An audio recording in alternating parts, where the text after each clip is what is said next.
Hi, everyone. Welcome back to Guy Aitchison's Reinventing the Tattoo Community, where tattooers, apprentices, collectors, and the curious are encouraged to join in these live streams, real world events, share and inspire, and ultimately create better art and tattoos together.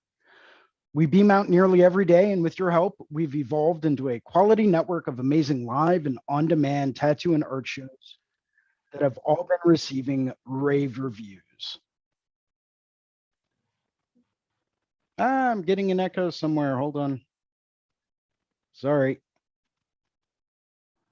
There we go. You are currently watching the Sunday afternoon drawing group with me, Jason Leeser, which is held every Sunday at 1 p.m. Artists, feel free to zoom in by clicking on the event area in the Reinventing the Tattoo Community, and then choosing this drawing group. You'll find a direct link to zoom in to this session where you can ask questions, you can hang out, you can have a discussion, just general stuff. Also, if it's your first time zooming into any one of the Reinventing the Tattoo drawing groups, webinars, etc., you could win a limited run free t-shirt. So just throwing that out there. You might be beaming in from YouTube or Facebook. Maybe you're listening to the podcast, but you can always get the latest event schedule and notifications at the official Reinventing the Tattoo community. Found at both app stores, the Apple App Store and the Google Play Store, as well as online directly through your web browser at community.reinventingthetattoo.com. If this is working for you, please let us know in the comments and the chats, and also tag a friend who loves tattoos. If this is your kind of thing, and you're beaming in from YouTube, always remember to like and subscribe. Really helps, get some numbers up there so that we can provide better content to you. All Reinventing the Tattoo Network shows, art jams, drawing groups, interviews, panels, and webinars, all of it can be enjoyed on demand and found in the library, as well as on the YouTube channel, the podcast channels, and there are countless tattoo and art rabbit holes for you to jump into. It's perfect for the front room of your tattoo studio or to entertain your tattoo clients as they're getting worked on. In fact, we're actually beaming out 4 channels, 24 hours a day, 7 days a week. And you can always access that by going to reinventing247.com. We do have some weekly staple shows that we always encourage everyone to tune into. Sundays start off at 1 p.m. with me, Jason Leeser. Followed by at 9 p.m., we have the Tattoo Weekly with Lauren Gregory, Gabe Ripley, and Jake Meeks from the Fireside Tattoo Network. Mondays at 9 a.m., we have the Early Bird Drawing Group with Kier. It's always a great way to start your week. Mondays at 9 p.m., we have a subscriber exclusive drawing group directly with Guy, where, people that have subscriptions to the Reinventing the Tattoo Canon actually get to jump in to a live webinar with Guy to draw, pick his brain, work on art. It's pretty cool stuff. Definitely well worth the price of the subscription, in my opinion. Tuesdays at 10 a.m., we have another drawing group with Ricardo Sertivant, a very good friend of mine, an insanely talented tattooer. Definitely want to check that out. He also goes over a lot of different fine art tips and tricks, as well as a lot of deep thinking philosophical stuff. It's always a great conversation. Wednesdays at 12 noon, we have the Tattoo Now show with Gabe Ripley. Thursdays at 10 a.m., we have a subscriber exclusive drawing group for fundamentals with Kier. All skill levels and apprentices are encouraged to attend. This, as we all know, is essential to being an artist. You have to revisit your fundamentals every now and then. Thursdays at 12 noon, we have the Tattoo Collecting Podcast with Fawn Baker, where we get all different types of people from all over the globe that can beam in and share some of their tattoo stories with the hosts of that session. We have a special upcoming event on Sunday, November 7th at, I believe it's 5 p.m. Eastern time. We'll be doing a live interview with Chris Dunn of Deadly Tattoos in Canada. It's going to be absolutely amazing. I can't wait. I've gotten to talk to Chris a little bit, and it is always an awesome conversation. We also have a number of different live upcoming events coming up. November 12th through 14th, Reinventing the Tattoo will be at Brussels Tattoo Convention with Nick Baxter, Ivana, and Gabe, who will all be doing seminars. They will also be doing some art jams, and we're encouraging everyone to get together if they can. November 5th through 6th, Reinventing the Tattoo will be live from the Red Tree and True Tubes galleries in Columbus, Ohio. We'll be doing some art jams, some seminars. There's going to be a lot more information on that on the way, so please stay tuned. April 11th through 14th, we have the New Hampshire Inspiring Tours with Sean Barber and Nick Baxter, where they will be taking a select small number of people out to do a painting workshop with them. I'm not sure how many people it's limited to, but you can always email management@reinventingthetattoo.com to get all the details on that. May 20th through 22nd, Hell City, Columbus, Ohio. Absolutely awesome show. For those of you that have never even heard of it, you've got to check it out. July 8th through 10th, 2022, we have the Rock River Tattoo Art Expo with a whole bunch of different Reinventing the Tattoo track artists at an amazing venue. So you're definitely going to want to take a look at that. As well as July 29th through 31st, 2022, we have the Rubber City Tattoo Invitational in Akron, Ohio with Tony Urbanek. Those of you that know of Tony knows that he can throw one hell of a show. Would like to go through and take a minute to say thank you to some of our sponsors.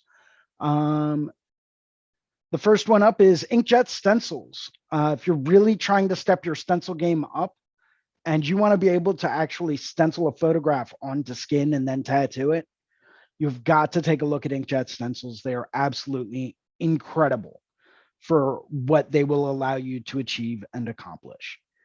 Go check out, they've got a YouTube channel. Go check out their webinars. They'll even send you some free samples. Just get in touch with them. Save your time, save your hands, save your apprentices' hands. Although they're apprentices, that's what they're supposed to be doing, right? Would also like to give a very special thank you to Interstate Inc. LA. Many of you may know Church from his awesome custom sneakers on Instagram. His studio in LA is seeking resident and guest artists, all clean, all sober. If you are an artist in recovery looking for a supporting studio, or you know someone that needs one, please contact them on Instagram at Interstate Inc. LA. Also brought to you by Raw Pigments, rawpigments.co, a pigment source or a pigment company that's tapping into the source. They are vegan friendly. They are completely organic. They are acrylic free. They are like the purity of old school pigments, and they are awesome. Highly recommend them. I mean, I've never had an issue with them. They're absolutely awesome. Next up is worldtattooevents.com, the largest, most comprehensive resource for tattoo events worldwide. Lots of updating as conventions are being rescheduled like crazy. Please, by all means, if you want to stay up to date with the latest convention information, that's the place to do it. DLize Pro, also known as Dermalize Pro in the rest of the world. Thank you, international copyright laws. Protect your art. If you're still using saran wrap or plastic wrap, it's time to step your game up. There's plenty of information out there. All you have to do is type it in and look, and it will pop right up. Would also like to thank Tattoo Now, technology for tattooers. Some of the most cutting edge in SEO and professional development technology out there for tattooers of all levels, as well as full studios. And they are now accepting new clients. If you are really trying to get your name out there, if you are really trying to create a bigger presence, reach out to Tattoo Now. You will not go wrong. And of course, A very big special thank you to the founder and inspiration of Reinventing the Tattoo, Guy Aitchison, without who none of this would be going on. I wouldn't be here right now. You wouldn't be listening to me. So it's kind of crazy. He has guyaitchison.com and tattooeducation.com, where you can go through and pick up a copy of the Biomech Encyclopedia, tons of his DVDs. He's got some custom machines, as well as some original paintings, all for sale on those websites. You definitely need to stop by and check it out. And finally, would like to give a very special thank you to Amy and Jake, Amy of the Apprenticeship Diaries and Jake of the Fireside Tattoo Network, two of the greatest resources for apprentices, apprentice hopefuls, and people that are really trying to take their tattoo game to a whole new level. Definitely take a look at those resources. There is an absolute goldmine of information there, and it is well worth investing the time into watching. So yeah, would like to thank you to Bruno Salvatierra and Ricardo Sertivant, two very, very wonderful, very special friends of mine. Not special in that way, but you know what I'm saying. These guys are part of my driving motivation every single day. And without them, I don't know if I would be as motivated as I am to be doing what I'm doing. So yeah, thank you guys. What's up, man? Thank you. Oh, we got Ricardo on the road.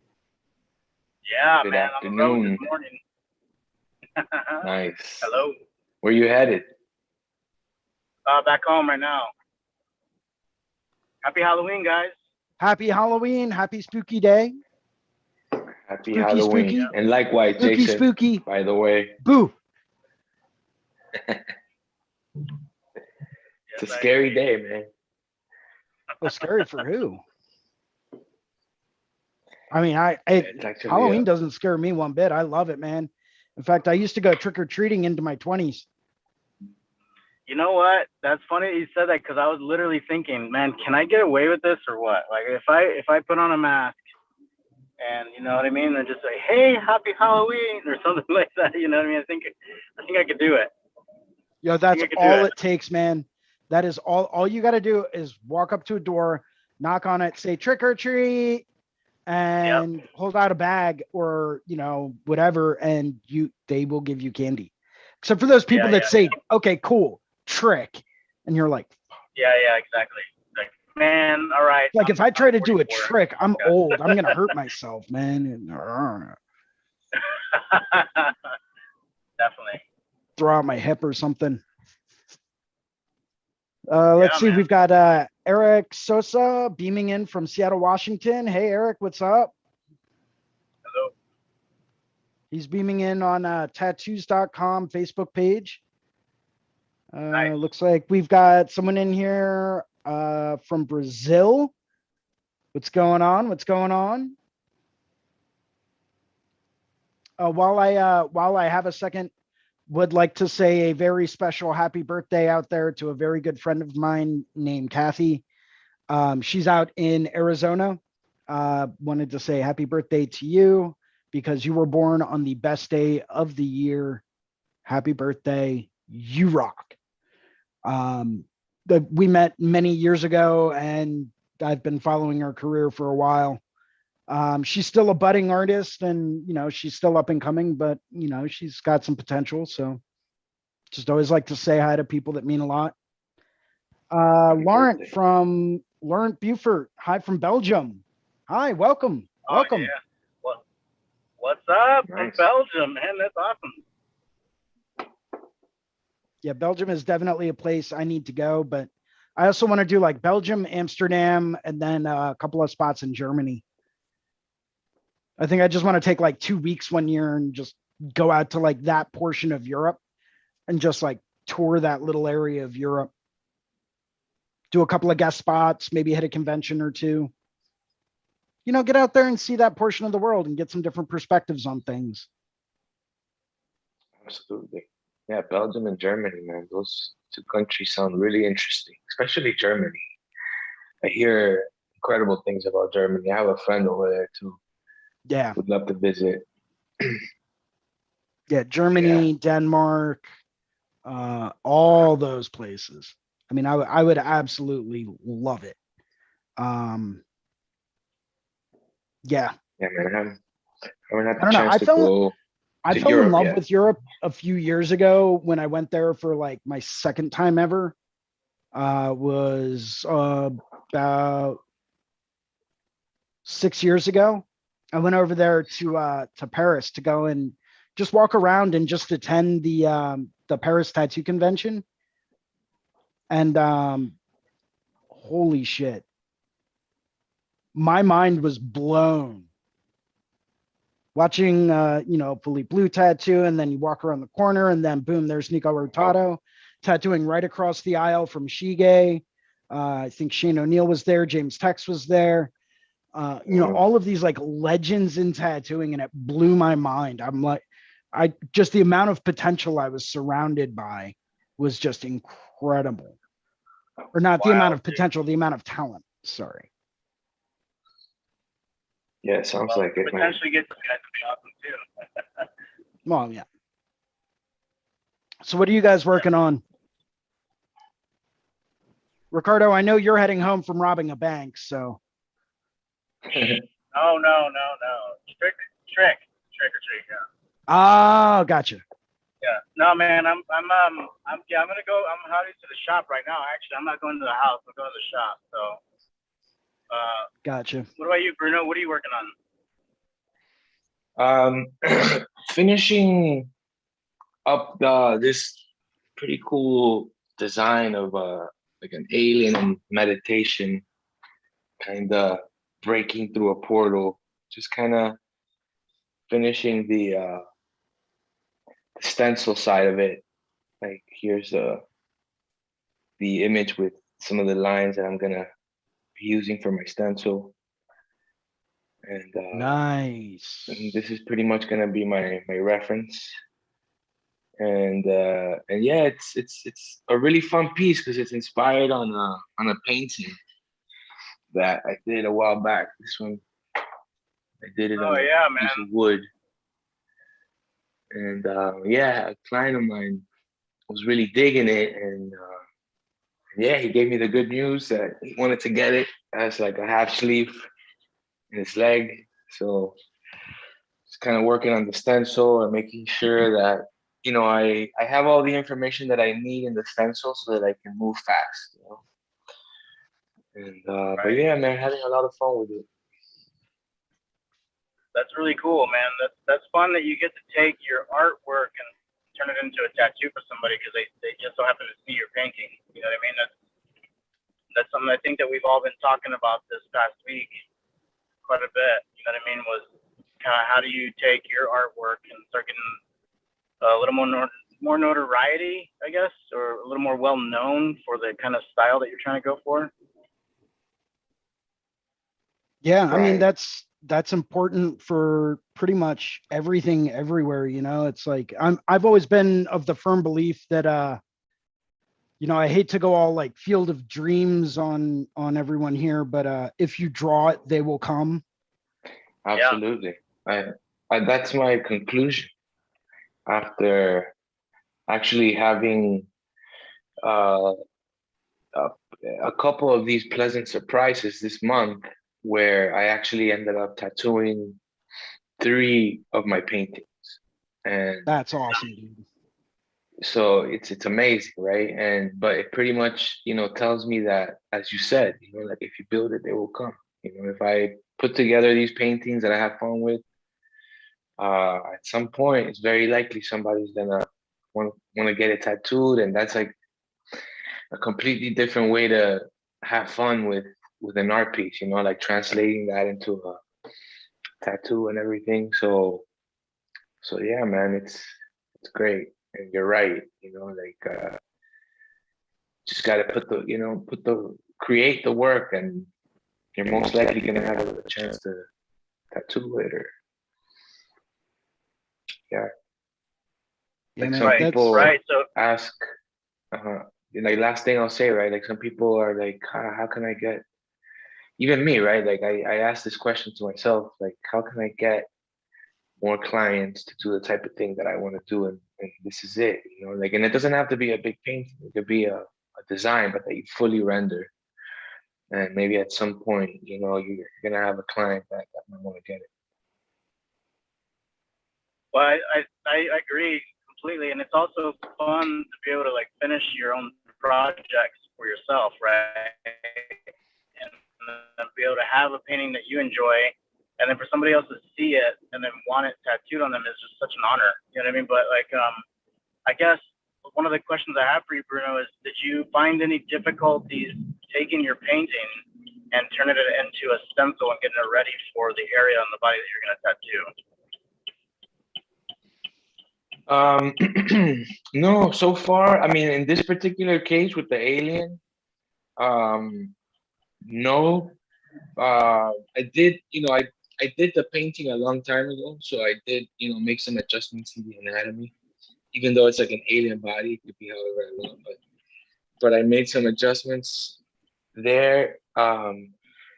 But it's pretty set up because it's actually also going to be a cover up. Like it's going to transition into a cover up, and so the way that it's laid out on the design, it sets itself up for where it's going to go, which is the front of the shin and like the front of the bottom of the leg. I think I have a picture somewhere here too of more or less how it's gonna be laid out. Um, and another one of my paintings that I recently started, I had to make a lot of adjustments as far as like how I was gonna translate my painting that was a lot more loose than how I would want to translate it into a tattoo in some ways. And so I had to make a lot of adjustments, but nevertheless, it kept the essence of it. Yeah, that makes sense. Did you think that maybe did you find that you had to bump up some of the contrast in the painting? And then on the previous ones that you did tattoo already?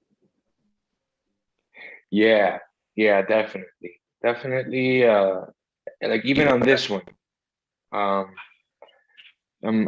that's one of the things that I'm thinking about the most, trying to see how I could bump up the contrast and ultimately simplify it so that it could be, you know, so it doesn't have to get so, you know, because it's a tattoo, so the application is a little different, but this is more or less how I'm gonna put it on the leg. You know, I just took the painting, a picture of the painting and put it on Procreate real quick just to see how it looks. And he already has like another piece that we did a long time ago on the other side. And so we're just gonna kind of lay it next to it. So yeah. But yeah, I'm definitely thinking a lot about, you know, how I'm gonna translate it into a tattoo as far as like making sure that, because you know in a tattoo you know the contrast is more important than in a painting in a way, right? Because you're working on the skin because it's gonna heal and it's gonna change a little bit when it heals, and so I definitely am thinking a lot about that.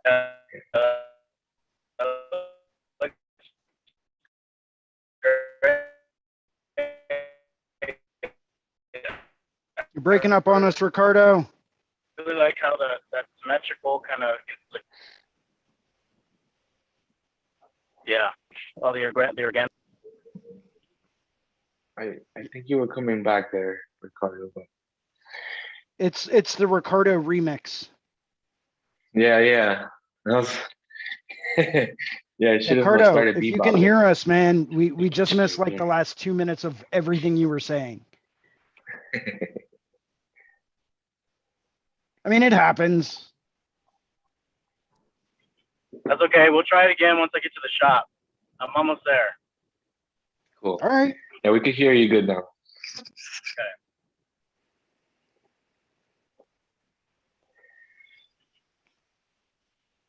Yeah.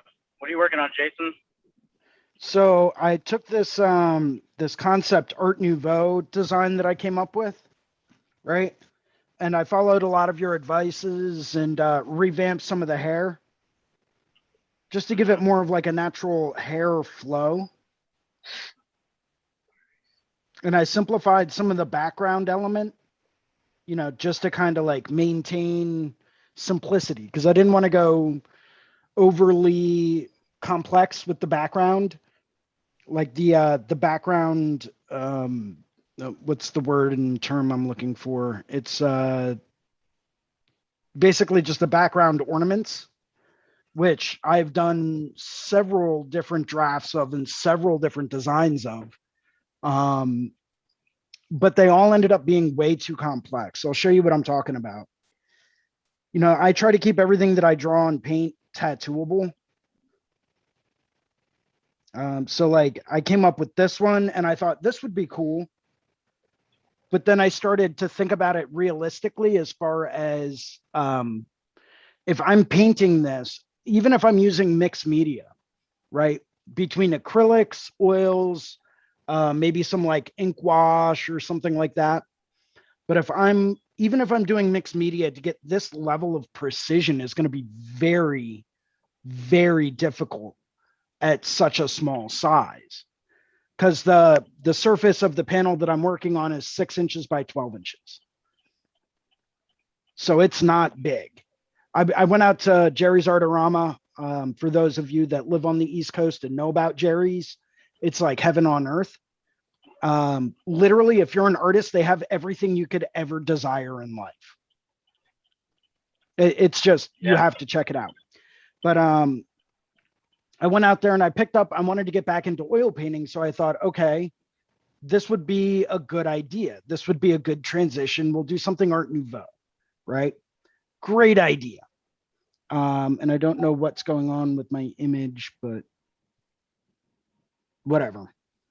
So like to get that level of precision is just not going to be possible at the size that I'm looking to do it. So I was so I just kept drawing them and I just kept drawing different ornaments and stuff like that. Came up with this one and I'm like, oh, that's really cool. Really like the way that's coming together. That could be really fun to do. And then I was like, number one, I would love to tattoo it because I would love to get lost in the line work.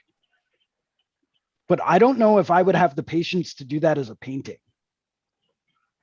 So it's like, if I don't think I'm going to have the patience to do that as a painting, obviously I'm not going to want to paint it. So I just kept drawing and coming up with different variations and different versions. This one was a little bit more simplified and took on a little bit more of like a straight edge. I really liked the outer ornaments in this one, and how everything kind of curled around. Kept playing with that idea, and I just kept getting more and more, like trying to dial everything back and trying to simplify everything even more. And what I ended up doing was just coming up with different complex variations. Yeah, those are all pretty, like, very detailed. Yeah. So I kept playing with it and I'm like, all right, you know what? Maybe straight lines. I'll play with straight lines. Straight lines work. Yeah, that'll simplify all the shapes and objects. Great idea. Right? So I tried to keep everything I did in this version completely straight line. Right? So I've got some different hexagons and some 3D cubes and some triangles.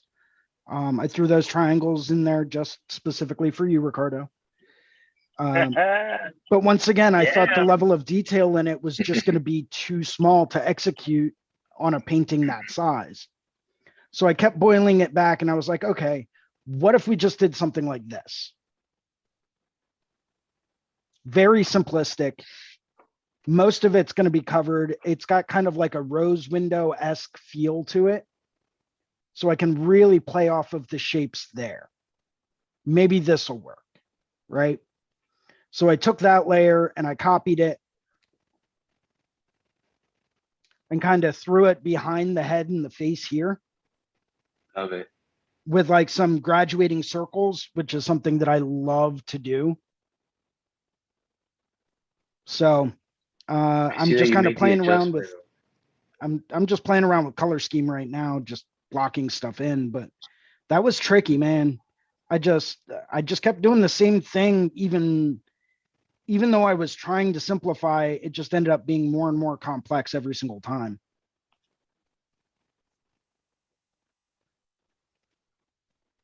But I've always had an issue with that. So It's a people are really like, nice yeah, just do composition. something simple. And I come out with like the most elaborate thing anyone's ever seen. Dude, but we said simple. It's I like, know, but this is well, simple I to me. mean, this would be a little bit more fun. But Hey yeah, guys, I'll be back in a little bit. all right, bud, we'll be here. All right. Cool, man.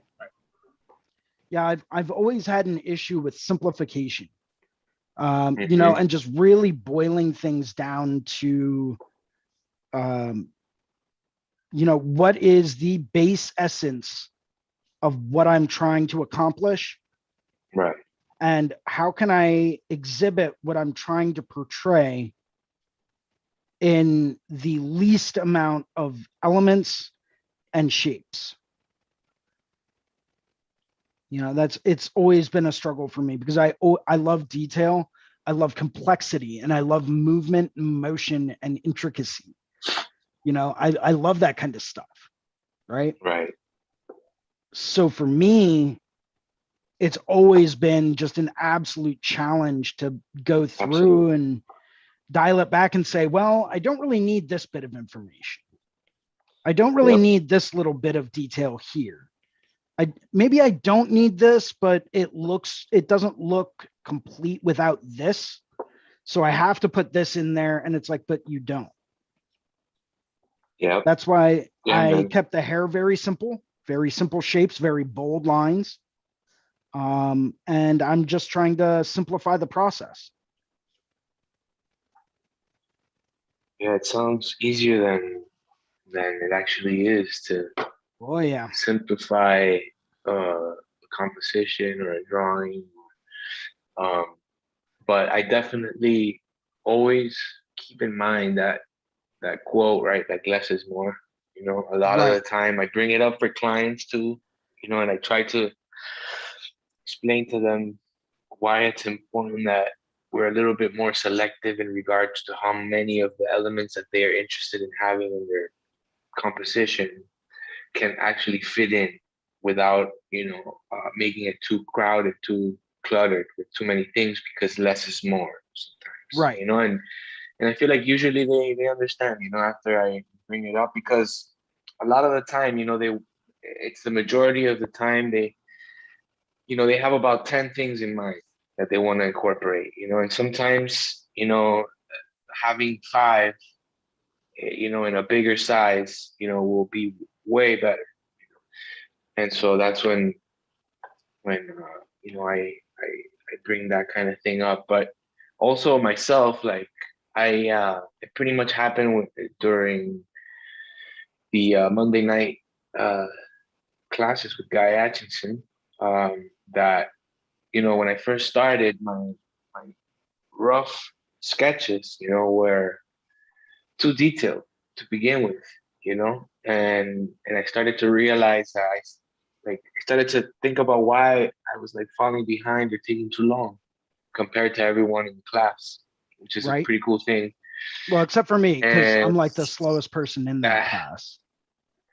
nah, Yeah, dude, not at trust all. me, I am. I know. I've taken note of it. And I'm okay with that. You know, that's just the Yeah, rate I at mean, which I work. yeah, yeah, but I've speed hasn't been a strength of mine, um, but I understand why. Because I think that I also like detail, and in a way, doing something detailed has been kind of strength of mine. But I there came the day where I realized that yeah, it's good to apply these detailed areas here and there, but not everywhere.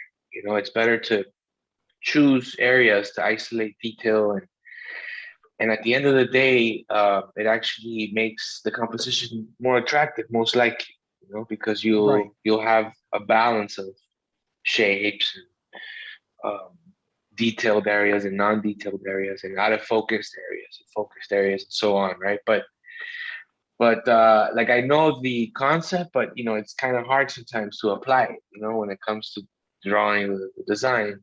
You always have to think about what are the most important things that must be here, like you were saying, right? Yep. And what things can I sacrifice here, so that the other ones can be stronger. The things that I am going to be stronger, and so on.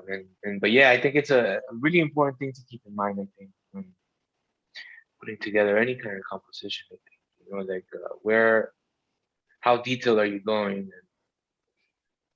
and is it distributed properly? Right. Having that amount of focus, and I think detailed distribution. I think you hit on something very, very important there. Because if everything is detailed, then nothing is detailed.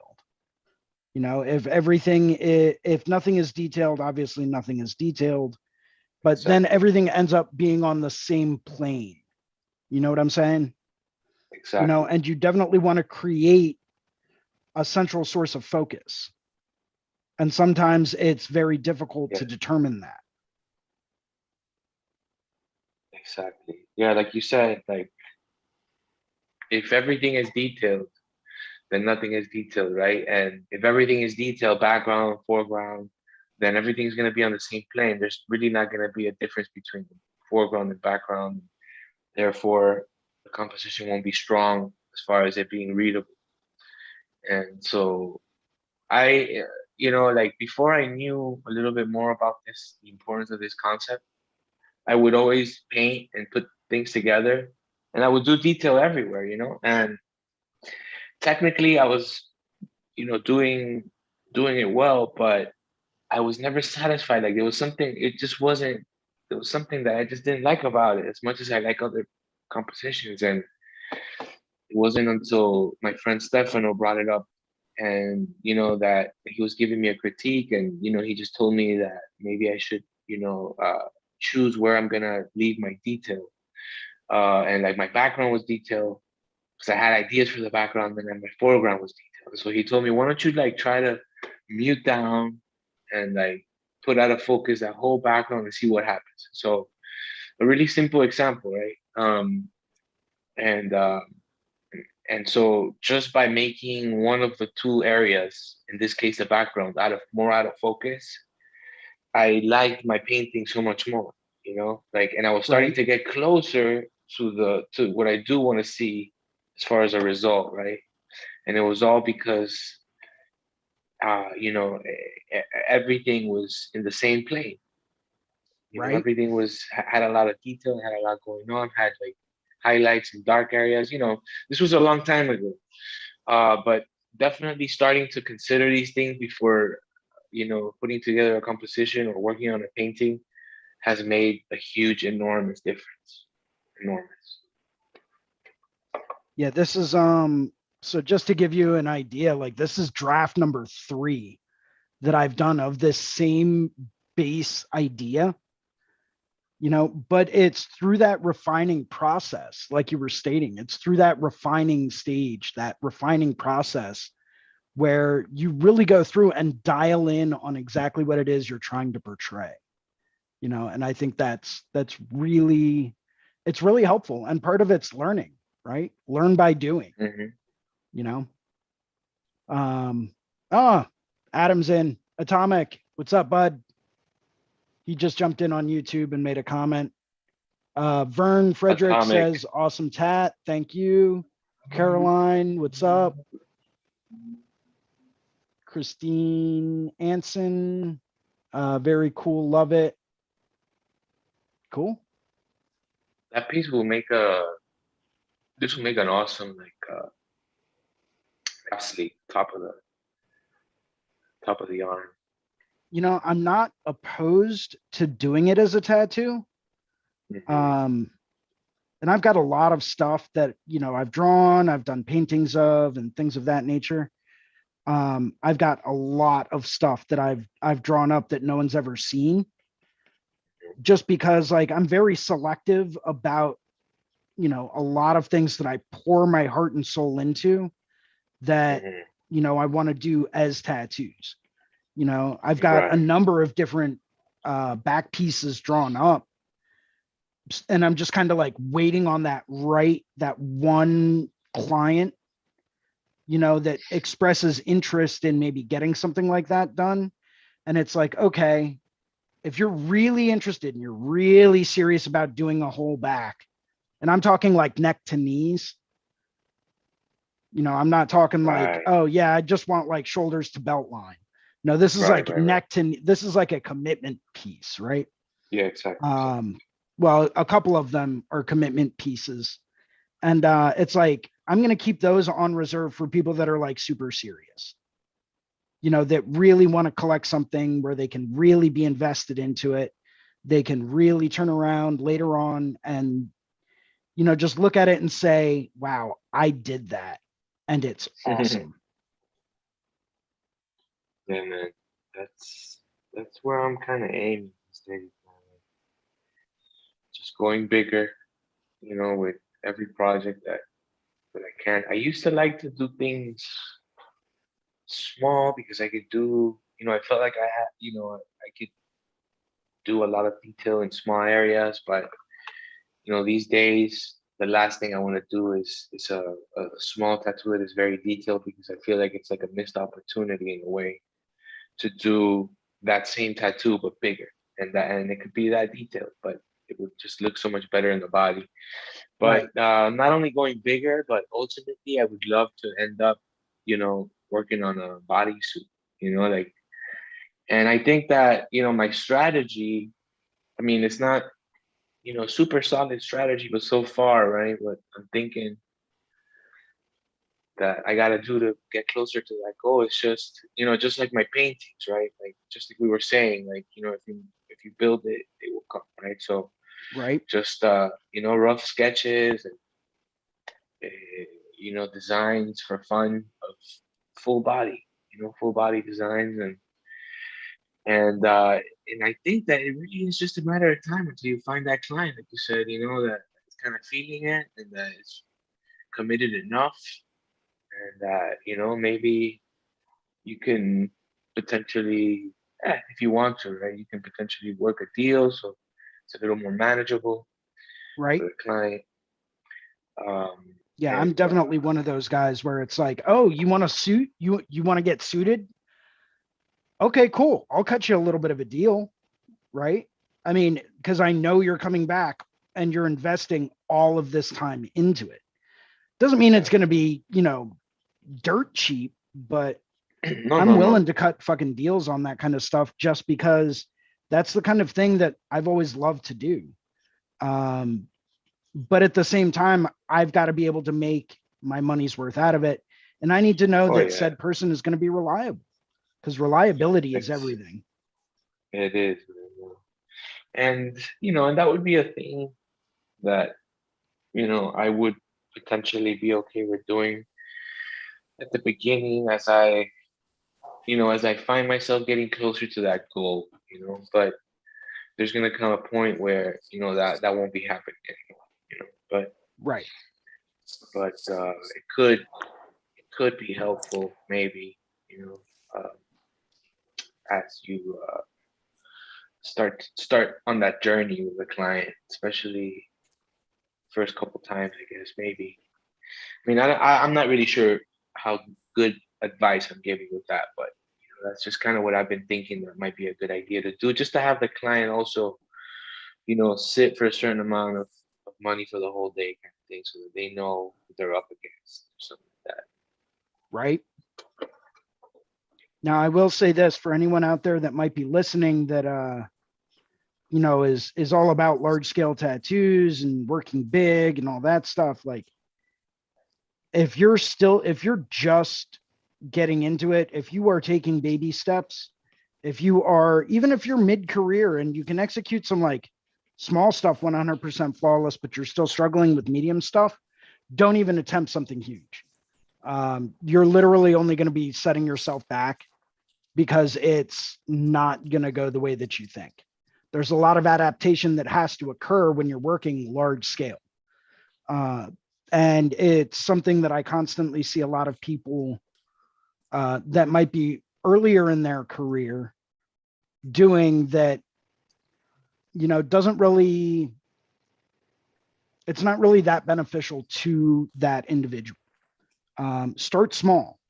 When you can perfect a small tattoo, go bigger. When you can perfect a medium tattoo, go bigger than that. When you can perfect a bigger tattoo, go bigger than that. When you can perfect a sleeve and you can execute a sleeve flawlessly without a hesitation, without thinking, and it just comes, very, very naturally to you. Now you're ready to start tackling a lot bigger pieces. But it's a progression, just like everything else in life. I agree. I think until you can make a baseball size tattoo solid, where it comes back healed and there's no holidays, there's nothing lost out of the tattoo, client's happy, then you can move on to like a softball kind of size, and you can go up from there and repeat the process. And until that's the case, you shouldn't be doing anything bigger than any of that.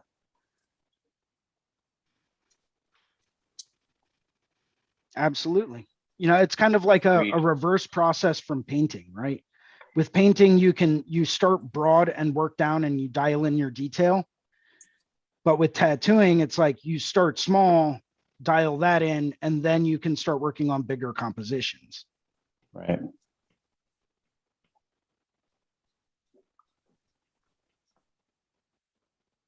Right. So I'm thinking some of this like nice auburny, like orange stuff for the hair.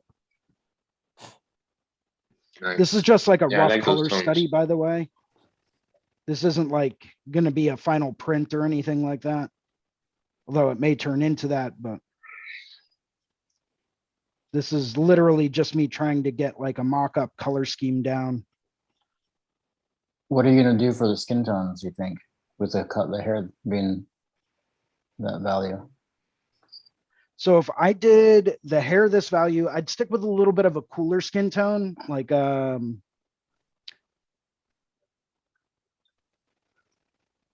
maybe a bit more yellow, because I want my background to be nice and cool.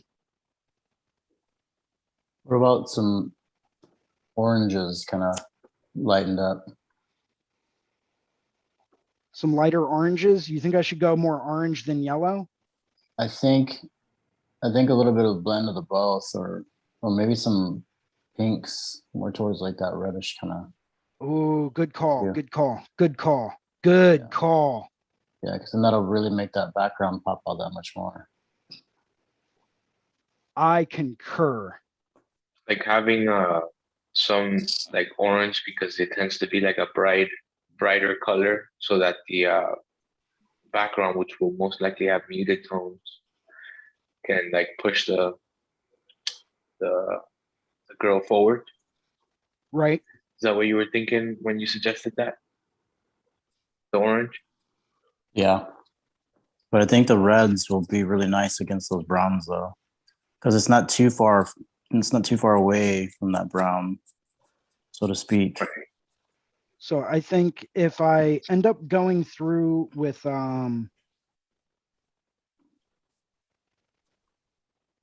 if I end up using more of like a desaturated brown, like if I take some of the saturation out of this and go with more of like a almost like a gray wash kind of brown, or a very thinned out kind of brown, I think going with a little bit more of an orange tone would stand out more. Yeah. I'm just worried that because of the amount of oranges and yellow ochres that I have in the hair, that if I went too orange or too yellow, I think it would be too warm overall as a major composition. I agree. And then the background color palette that I'm working on, that I've got in my mind, I don't know that that would really make it stand out the way that I want it to. Right. That's why I was thinking that the reds would be really good for it. Especially like the blush kind of stuff, like up around the cheek area, Like a rose satin. There you go. Rose satin. And a deep red for the hair, I guess you were saying too, right? We're using eternal colors as reference. Yeah, I mean, you guys know my thing on that. I don't really use a whole lot of Eternal anymore, so That's right. Yeah. That's right. Yeah, I use all raw right now, man. It's fucking awesome. Yeah, man. I'm it is, switching dude, to man. I I'm love it. loving raw. That's the only thing I'm buying. Like, I'm not rebuying other brands. I'm just whatever I need. I go and look for it at raw because Oh, yeah. it's my favorite, man. Like, I have the most fun tattooing with raw inks because, and I'm not just saying this, man, for real, because they're Yep. so they don't dry up. They're very fluid Yep. and easy to use. Like, if I have to do some outlining in color, you know, I always hope that I have that color in the raw pigment because the consistency is ideal as far Mhm. as you know, avoiding like the ink drying up or whatever, you know. So yeah, man, raw for real. Yep. They have great colors too. They do. I just picked up a bottle of Chevelle. Their Oh, I haven't tried Chevelle that one Red. out yet. I haven't tried that Oh, one out yet. dude, Is it bright? Really it's bright, huh? gorgeous. Nice, dude. It is the perfect, like, I don't want, it's not like a dark red, but it's definitely not a vibrant, like bright fire engine red. Mhm. You know, it's that perfect, like in between tone.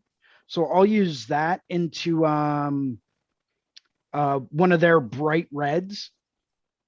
I forget which one it is exactly, but I'll use that into their bright red. And it's the perfect darker mid-tone to like lighter mid-tone for a lot of like neotrad kind of stuff. Yeah.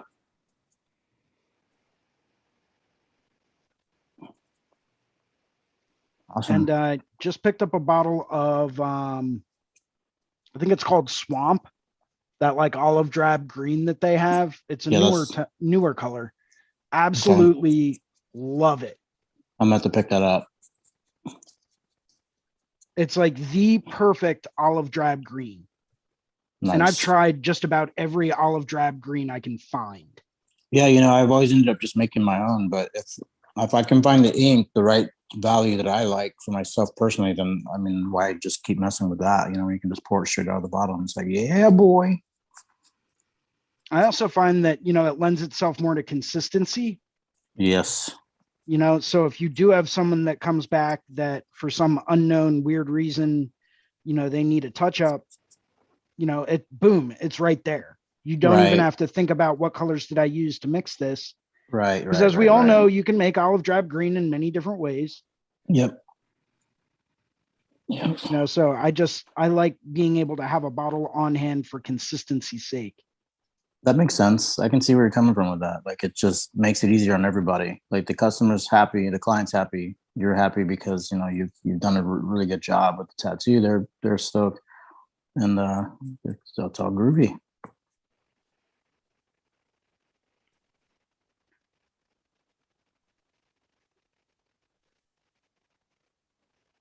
Yeah, What I are you think if I working on, go, Ricardo? I am working on the skull with the crow crown. Oh yeah. Trying to get more detail in. Can you guys see it very well, or should I zoom in a little bit more? It's a I mean, little if at far. all possible, I'd say try to zoom in a little bit more, but Let's see if I can bring it down just a little bit more. Hang on a second. Wow. Is that better? Mm-hmm. oh yeah, there we go. Hey, man. Oh, never Oh, mind. Hold on. shit. Technical issues. No, man down, man down. Man down. Hang on one second. Let me get this guy going again. All right. We're going to do this. We're going to get through this together. Nice. How Hell yeah, about dude. that? Is that better? Motherfucker. That's looking Motherfucker. awesome, man. Thank you. Yeah, I love it. It's been a lot of fun. And right now Those I'm getting crow into skulls. I was working on some of the angles of the like the, you know, the volume of the skull and stuff like that. Like, I really like it whenever you can see like almost like little chisel marks and stuff like that in some of the bone, you know, like where it's been kind of dinged or kind of hit up a little bit differently. Yeah. So So that's sick, dude. All right, that's a print. I think that's a print. thank you. So I got this piece of paper underneath my hand so I don't get it I don't smudge it too much. Right. I'm getting to the point where I'm probably going to have to do a layer of the fixative spray. The workable. And the workable stuff, yeah. And let me ask you, right now, you have it, you're working on it, like leaning on a table for convenience so that you can share the work, or you, because I'm pretty sure you started working on this while it was on a tripod. Yeah, I like working on everything on easels. I don't. And I don't. is there I like don't. a maybe like detail you like to do it like this, or? No, I'll do all that stuff with. I approach all these the same way that I would a wet painting. Got it. I like it all on the easel. It's easier to take in the scope of it. It doesn't mess with the angle of the image too much, because right now, like the way you guys see it, it's almost straight down, but I'm seeing it at this like leaned perspective, so it's kind of throwing it off a little bit. So I have to stand up every once in a while to make sure that I'm not like skewing the image, you know. Yep. But yeah, no, I'm doing it pretty much for convenience, so we can see what's going on with it while in the process. Yeah. But yeah, no. So I like doing everything on easels. Most of the time standing up. I just found an old drafting chair at this secondhand kind of antique place that we have here in the town that I live in, and it's awesome. I can't wait to start implementing that because it's got like a real low back for me and stuff like that. You know what I mean? So it's like an old drafting chair. Yeah, it's fucking rad. But yeah, no, I like working on easels, painting easels for everything, man. It seems to be a little bit, I don't know, a little bit more of my process, like as far as like the scale of work that I'm trying to do too. Still getting used to it, man. Yeah. Like it doesn't come easy for me. Like I all my life I've always had, I've done mainly drawing, right? Most of my life. And so I always had it on the table. Right. And when you have it vertically on a tripod, you also have to figure out where you're gonna put your arm, like where you're gonna lean it, right? Like, do you use one of those sticks? Yeah, right. I haven't started. Yeah, the mall sticks. I haven't started using one of those yet. I'm going to start using them though, because I've seen a lot of like benefit to it. But I pretty much I try to hold everything from like a distance of the end of the brush, and like I always just kind of let especially with the brush work, I'll just use the pressure and kind of let the brush do its own thing once it hits the surface, and try to control that movement. I like that because it catches a lot of those little magical nuances, you know what I mean, that the art wants to say that you might not realize that it's trying to say to you, if that makes any sense. Yeah. But I do want to get into the mall stick because I would like to start, doing a little bit more detail. And like I always say this to people that talk to me about when they're doing tattoos and they see you draw like this. I even draw all my designs this way too, like where I'm on an easel. I'll put it up on an easel, put it up on an angle. Even with my iPad, I always set it up at an angle so I can work on it that way. So I can just stay in the practice of it more than anything else. But like when you're tattooing, you're not tattooing sitting over a desktop either. No matter where it is on the body, you're kind of at that same angle that you would be using when you're sitting at an easel, like especially for an arm or a back or something like that. So you're already kind of practicing that as it is. So maybe it's something that you can think about when you sit down in front of the easel next time. Like you're already used to doing this, So yeah. Yep. Yeah. Just because I always drew on a table and not on an easel, I always try to position my clients. I find myself to be more comfortable. Like I have my clients laying down so that it gets as close as it can be to like working on a table. Right. And when I have to work on like someone's back, which means I'm working like vertically, not always, but most of the time it's a little more challenging. Right. I can understand where you're coming from. It's my posture that struggles. Yeah. My body struggles. Yeah. I will say this, being a member of what I like to say is the 5'2" crew, but it's not because I'm not 5'2", but I'm still on the shorter end of the spectrum. I've never once had an issue with my back. Yeah, I bet. Nothing. Like everyone Yeah. else is like leaning over and stuff, and I'm like da di da. I'm right here. Like, I'm already here, man. I'm already here. Yeah, I can understand that, Jason. You're just like a little bit lower to the center of gravity. Precisely. I think Bruno and I think we're about the same height, right? I think I'm like 5'6". Yeah. I think you might be a little bit taller than me, if anything. My life's goal is to be 5'6". Yeah. Well, I hit that height in like 6th grade, and the doctor thought I'd be this tall guy, but nope, that was it. How tall are you, Jacob? On a good day with the right shoes, probably around 5'4". If I'm wearing boots, I might get to 5'5". Yeah, there you go. You know what? But I'm okay with that because my back doesn't hurt. My back doesn't hurt. Damn There it. you go. I would give those couple inches, man, for like a backless life. I mean, a backless, painless back life. Painless back life. Backless life. That looks all weird. Backless life. No. What would you look like? Thankfully, it wasn't like a wish, you know, like, because, you know, like I said it already. Your wish is my command. Oh no, my back. What movie was I was like, remember Wishmaster? Isn't that what it was called? Do you guys ever remember that one? Yeah, I remember yeah. Wishmaster. They talked to me about it. I never saw it. They told me how good it was. Kind of cheesy, but good. It's cheesy. It's like one of the worst good movies of all time. It's pretty funny. Mm-hmm.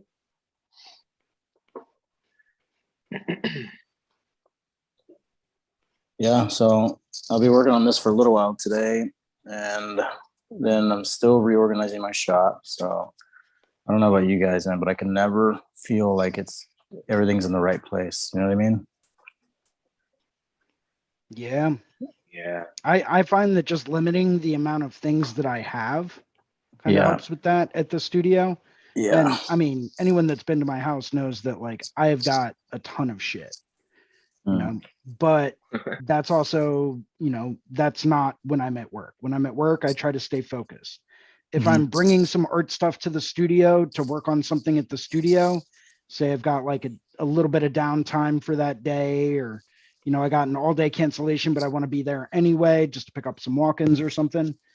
Whatever I bring with me will leave with me at the end of the night.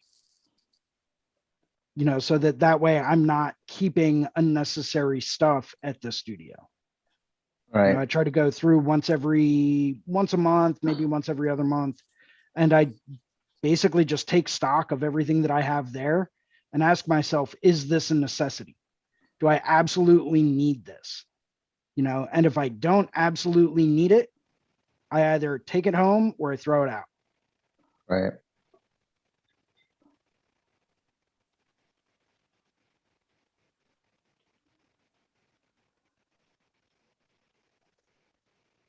Yeah, I can see the benefit in that. I'm kind of like the same way. Like if there's a bunch of stuff around and it's kind of cluttered, man, I literally will start kind of like not anxiety. I'll just start breathing kind of heavy, like oh shit, what's going on here?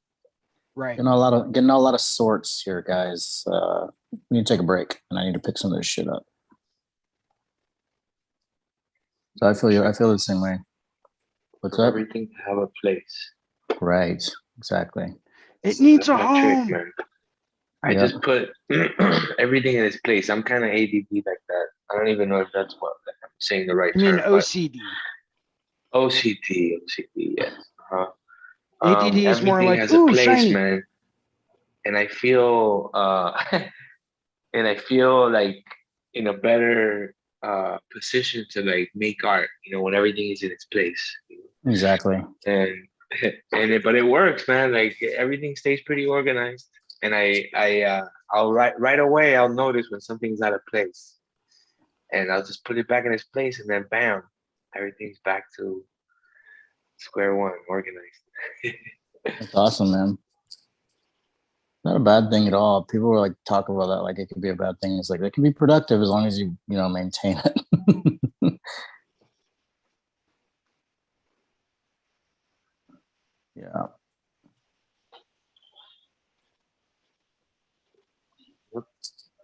I've been enjoying this one. I think I've been working on it since the first time that I filled in for one of your classes, Jason. And that was when you went to a wedding back in like, what was it, March, I think maybe? Oh yeah. Yep. Yeah, I remember that Yep. vaguely. That was pretty fun. Oh, Yeah, I you had a joined us for blast, a little man, but bit. it was a And got rough morning the next day. Mm-hmm. guy was in the class too, I think. Popped in. Yeah, I saw that guy jumped in. Yeah. He was finishing up the metal horse, remember? Yep.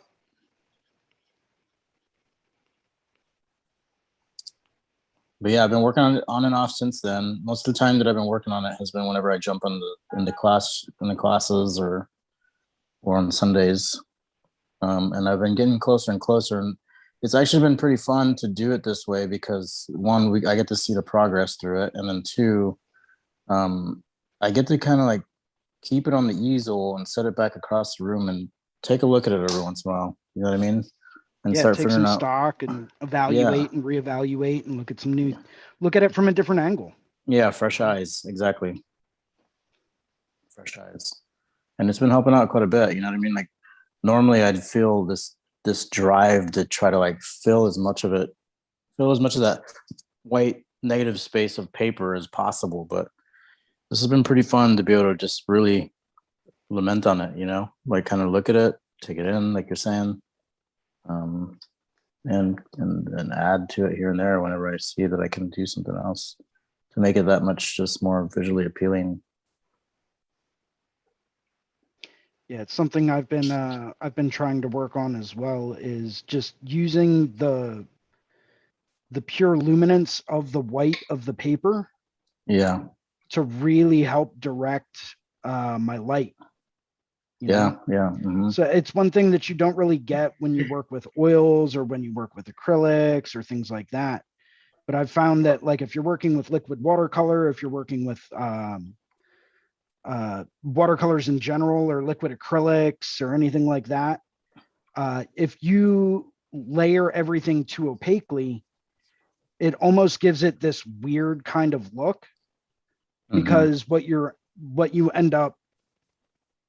supposed to end up doing is using the white of the paper to create your lighter value. So if I need a light pink, instead of using a light pink, I would go through and I would use a very, very diluted red, right? And I would allow the white to change the tone of that pigment. Yeah, I don't totally get what you're saying. I mean, but one of the cool tricks that I found with oil paints is paper towels. Yep. And or like Q-tips and stuff like that. And if you Really? want to, if you want to expose that part of the canvas again, just literally like take the Q-tip edge and just kind of rub it out, and then get a brand new. Like the thinner. You can use a thinner if you want to, and sometimes with paint being wet, the cool part about oils is that it stays wet for such a long time, so you can literally move it around. And if you're not using any gels or any mediums to help speed up the painting process, and you have some good high quality like oils, those oils will stay wet for a couple days. You know what I mean? Sometimes longer than that even. So like you can go in and push it around wherever you want to. And I think that's one of the things I heard a long time ago was oil paints. Like you think you're painting with it, so you got to focus on all these blends, these super finesse kind of movements the whole time. It's like, no, you're just pushing paint around. You know what I mean? You're like, you're kind of sculpting with this medium. You know what I mean? And that's all there really is to it. You're just pushing it around. That's how my buddy describes it. Yeah, he's like, I'm in the mood to push some paint around. Exactly. It says. And that's the cool part about oils is like, you man, dude, I don't know how long it took me to wrap my head around the idea that it's not permanent. You know what I mean? Like you think every little stroke is going to destroy this entire painting. It's not the case. You just put it down. You don't like it, push it to a different spot. It's pretty easy, man. and it can be free. It can be freeing. It doesn't have to be. Absolutely.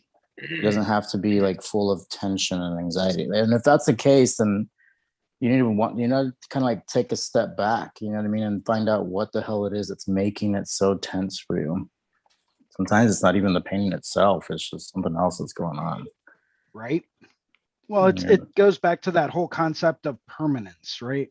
Right. And that ingrained sense of, this is or not permanence, attachment. Attachment. Yep. Detachment. Yep. When you actually take a step back and you detach yourself from the artwork that you create, it's very much more freeing, because you're no longer bound to the fact that, oh, I've invested so much time into this, I've done this, I've done that, it's something I've been working on for so long, I just don't want to get rid of it. And it's like, sometimes you're just better off scraping it clean, or gessoing over it, or doing something of that nature, or throwing it out, rather than sitting down and keeping that attachment. Yeah. See, I don't think you should throw it away. I think it's for from an artist point of view, I agree with you with the detachment part of it for sure. I definitely agree with that. But I think from an artist point of view, it's good to hold on to these things. That way you can kind of use them as those mile markers and think about what went wrong with that painting after you realize what actually went wrong with that painting, which is like what you're saying. It's a lot of times it's a mental thing, man. You know what I mean? Like, one of the other things that goes into what you're saying, Jason, is also sometimes it doesn't turn out as well as you think it's going to. Sometimes you think it's the best fucking thing in the world, and you sit back and you go, oh man, this is shit. What did I just do? Yeah. And sometimes it's just you saying it's shit, and other people see it and they're like, this is fucking great, dude. Like, what are you thinking? It's so crazy. But yeah, I think scraping it off is a good way to do it for sure. But I think if you're so far in and you're ready to throw this thing away, don't throw it away.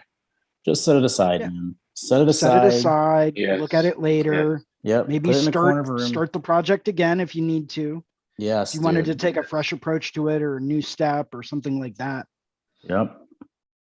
It's funny that you said scraping it off. That portrait that I painted, actually, I started the first layer of it, which was just the the pretty much the thinner and the paint, and I sketched that whole picture on there, and it was so far out of proportion that like I went back 3 days later and just scraped it all off and started all over again. But I got a better result the second time, though. You know what I mean? But at that point, I knew that I could make it look better, and I knew how to make it better. So that's when I went ahead and used that technique, and I loved it for it. I love that painting even more because of that. Because it's like, nope, I can see what's going on with it. I know what's happening here, and I know how I need to fix it. So I did it, and it's just that much more valuable to me because of it. Just that learning lesson in it. So it's real hard to determine whether or not you should scrape it all off or not. But I think at that point, it's okay to do that. But I think if you've had 10, 15 hours in a painting already and you're ready to throw it away, don't do that at all. Don't scrape it off. Yeah, you're a little too far gone into that point, unless you just want to start completely over. But in that case, grab a new canvas. Yes, totally. Worst case scenario, and you figure out what you're doing that's not making it turn out the way that you think. That's okay, because you can turn around and figure it out on the new canvas, and then take what you figured out on the new canvas and apply that to the old canvas. And now you have two of the same painting. You can sell one and keep one. There you go, man. And think about all the technique you've learned in that process too.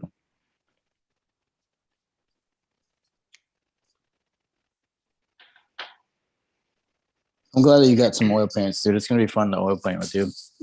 So I've actually been brainstorming how to go about creating a wet canvas carrier. Yeah. Right. Just to help ship things back and forth.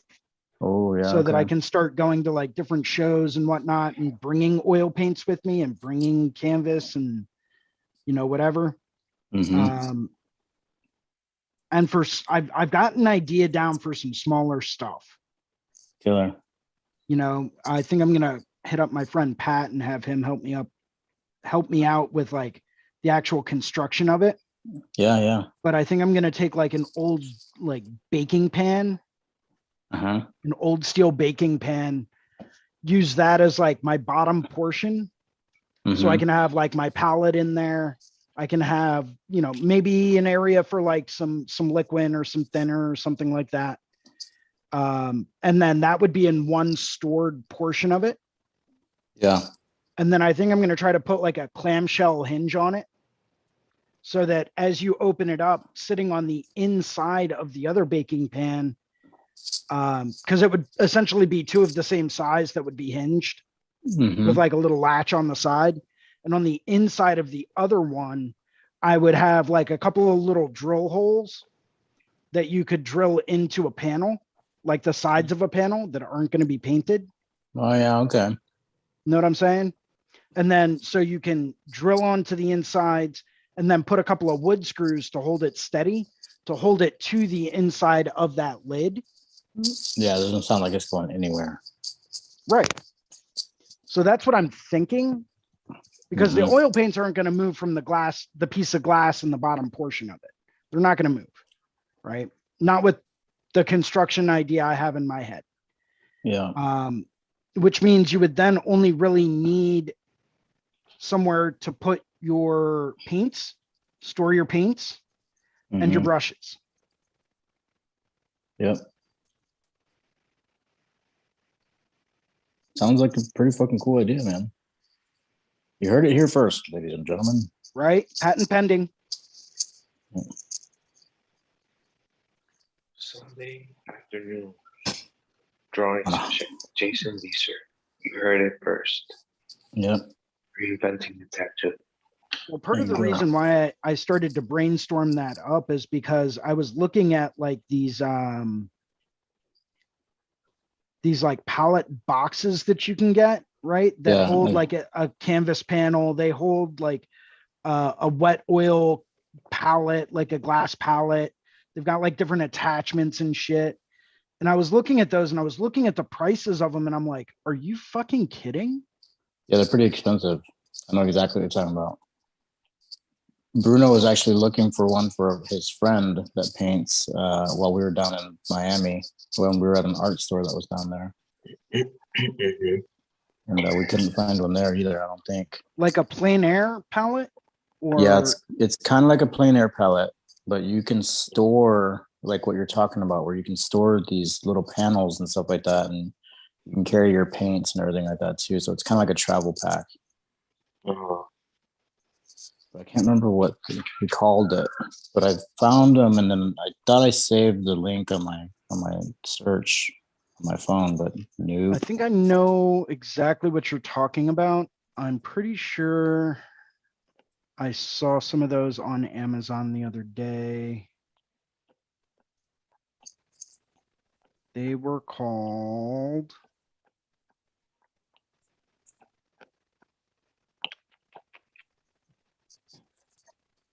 Rabluja. Oh, dude, I think some young Frankenstein is in my life today. Yes. Yep. One of the greatest movies ever created. Yep. It's Young pretty. Frankenstein? Yep. There's also a young Huh. Einstein. That's awesome. That movie fucking rules too. If you get a chance to see Young Einstein, Yeah. where he makes beer with the atomic explosion. Yep, you got it. Look, there's bubbles. Mm-hmm. But yeah, Young Frankenstein, Bruno. I think it's on Netflix right now, dude. If you go and check it out, it's fucking hilarious. Yeah, dude, it's a Gene good one, Wilder. man. Mm-hmm. Mel Brooks Cool. made it. You know, I think he made that before he made Spaceballs. Oh yeah. Wait, That did he sounds make that interesting. before he made Spaceballs? I think so. Have you guys seen the new Doom yet? Yeah, Yes. dude, that shit was Yes. baller. I Can't liked wait it. for the next part. I think aren't they making it a trilogy? I think so. Yeah, it's pretty good, pretty dang good. I've never read the book. I saw the old movies. Never read the book. I heard the book is pretty intense. But But yeah, I loved it. I thought it was great. Nice. I like Josh Brolin too.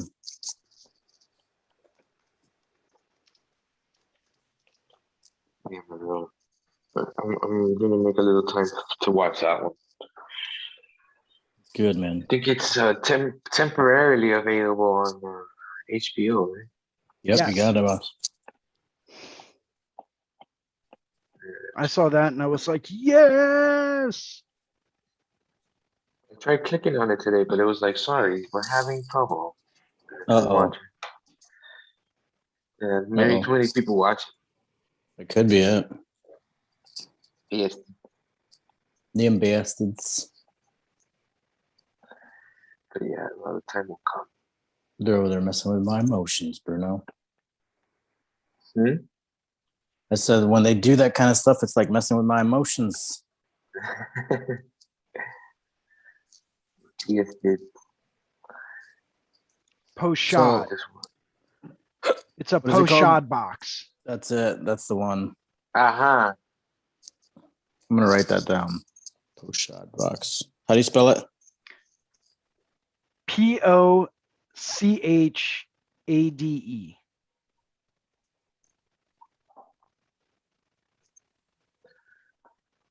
Cool. Got it. And it's got an area to store brushes, palettes, tubes of paint. It's got like, there's tons of them on Amazon. And they've got like little, so the way that they're designed too, the way that a lot of them are designed is to actually hold and store canvas panels and stuff like that on the inside of the lid. Right. So there's almost always a clearance there for you to store whatever panels you're working on. Yeah.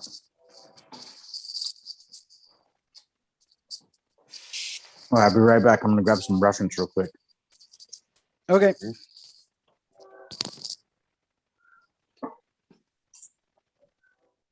Yeah, here's one that's actually pretty cool for $75. It's 9x12. Holds an 8x10 panel. Well, it holds several 8x10 panels.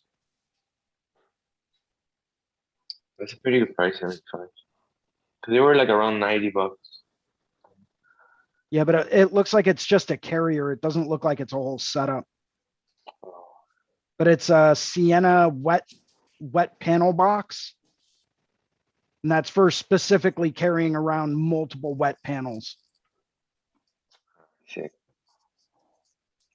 Yo. What up? What up,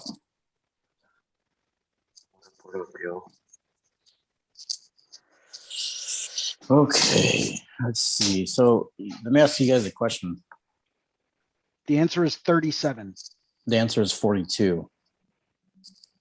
It's the Yeah, Hitchhiker's Guide to the Galaxy. you got it.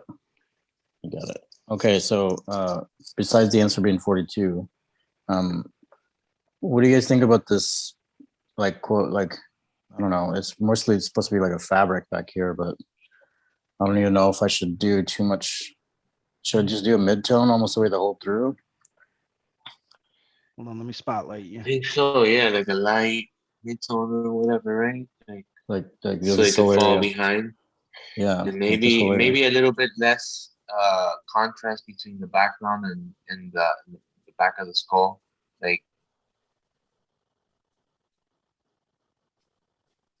back here?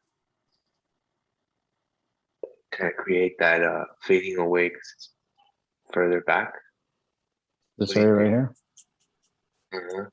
Yeah, and a little bit more on top of that area. Like soften it up a little bit more? Yeah, exactly. Like blending the background with the actual back of the skull. Yeah. I feel like that's something that my buddy Akira would have pointed out.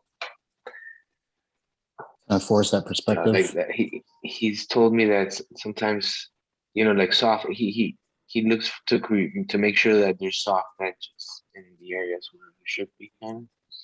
Right. And so maybe the edge shouldn't be as hard in the back of the skull, but I could be wrong, man. No, I think you're right. I like that idea. I have been looking for places to do it, and I thought about primarily doing it on the edges of the beaks here. But I think I like where you're going, because then we still have that difference in contrast with like the values, the tonal values here on the beaks versus this background.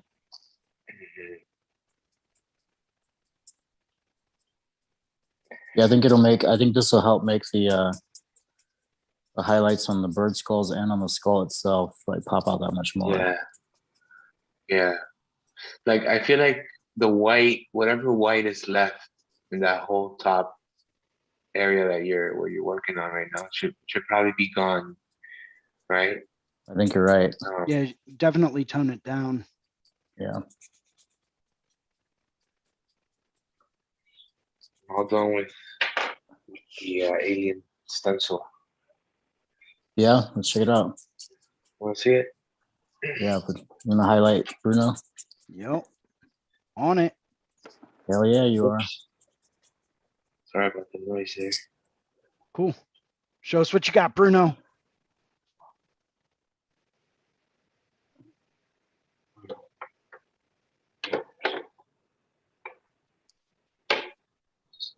Oh boy.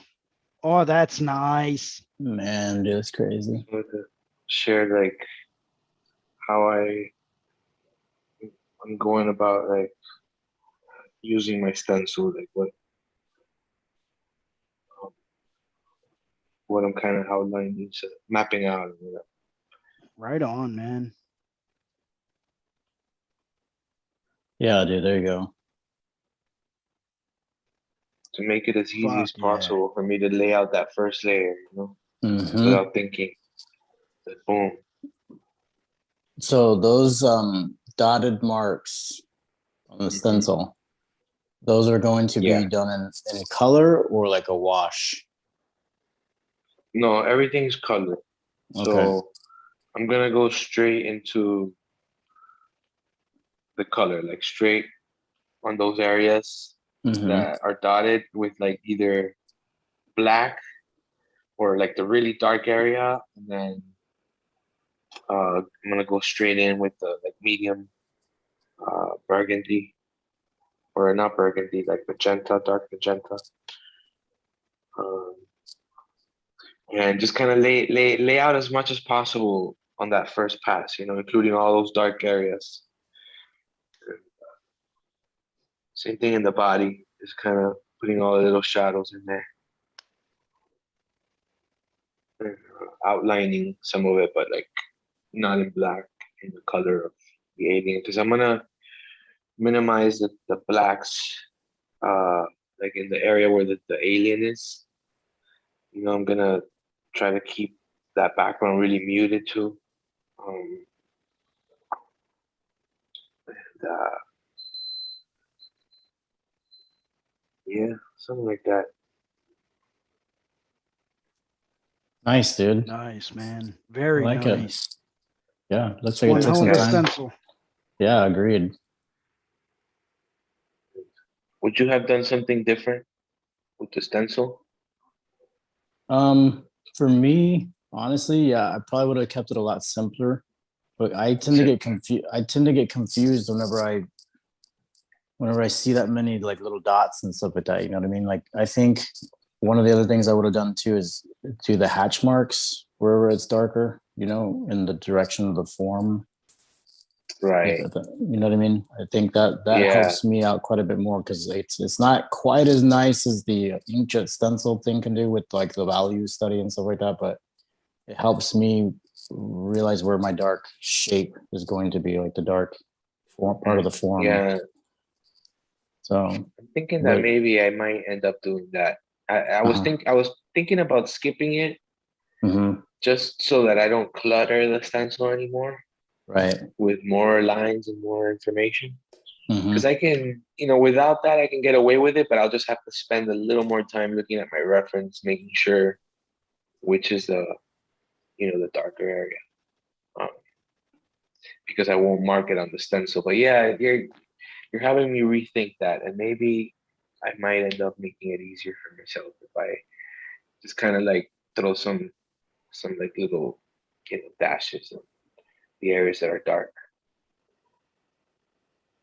Yeah. So yeah, good call.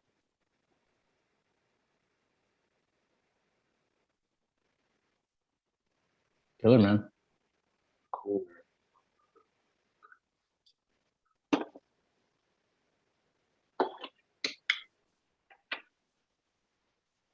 Yeah, I'm starting to throw around some ideas for the background tones.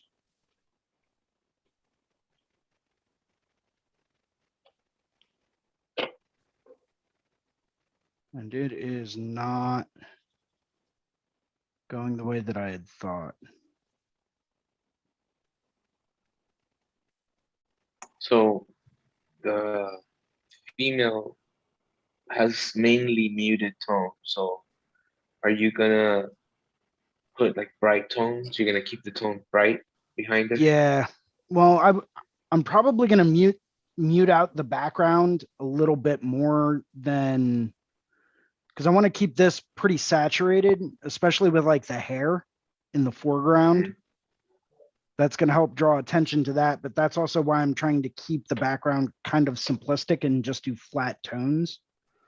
Right. No value, no shading, anything like that. Just trying to keep it pretty flat. But I'm just trying to figure out where, like, what colors I want to put where. Let's see what you got. Okay. No, I would want to get rid of all that tealish blue.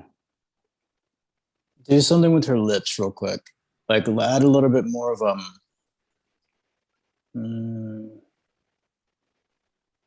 go with Well, yeah, like the lips are definitely going to have a bit more rouge to them.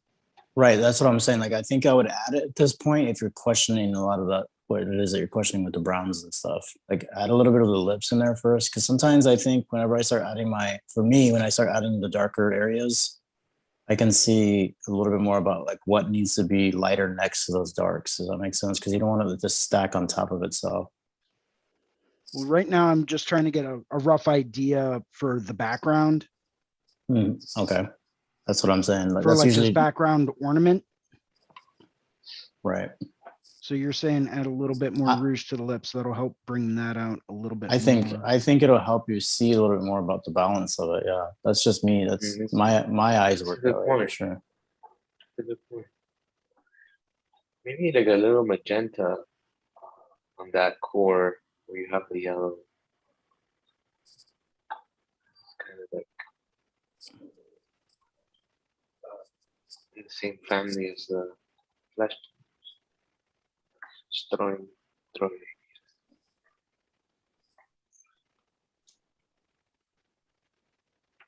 That might help, Bruno. Think so? Might. Because you don't want it to be super contrasting. Right. Or like it might create like a little transition while at the same time having some contrast between the muted and the bright. Well, keep in mind everywhere that you see like this yellowish tone, I'm actually going to do that with like a gold leaf. Okay. Yeah, that'll add. Yeah, that'll add that contrast there then. That separation, because you'll have two different like textures then. And I'm thinking for the background here, maybe doing this like muted off-tone tealish color.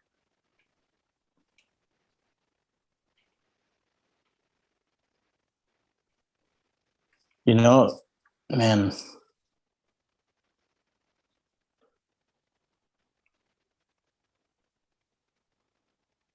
I like to get crazy with it sometimes and bring the same backgrounds into like the fingertips or like pull it up into the hair a little bit too. You know what I mean? Well, that was also going to be something just for the color accent. Because I want to integrate foreground and background. I would end up doing those in that same background teal. Yeah. Just to help tie everything together. Right. Exactly. That's what I keep seeing that. See that right now. Yeah, exactly. And the hair too, right? A little bit on that hair there.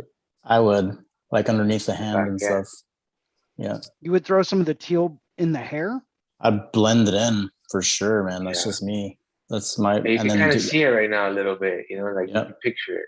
Yep. And then And separate. it makes sense. Like if it's coming from the, like the hair is coming from the background, you know, Yep. from the distance. Exactly. A little bit more that way. Yep. Yeah. And you can Same. introduce some like dark or some, darker teal, like more grayish kind of teal to it even, or darker teal, because then it would help pop that hand out that much more, dude. Mm. Not too dark, but yeah. Yeah, man, there you go. It's looking good. And then like maybe the top lip can be just a smidge darker than the bottom one too. Darker in value with the same tone.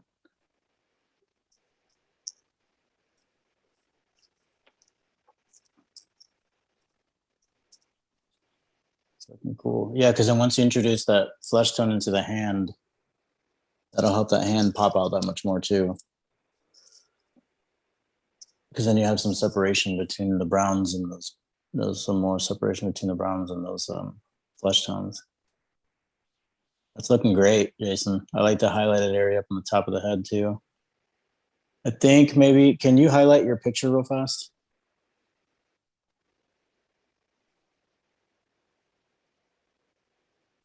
Okay.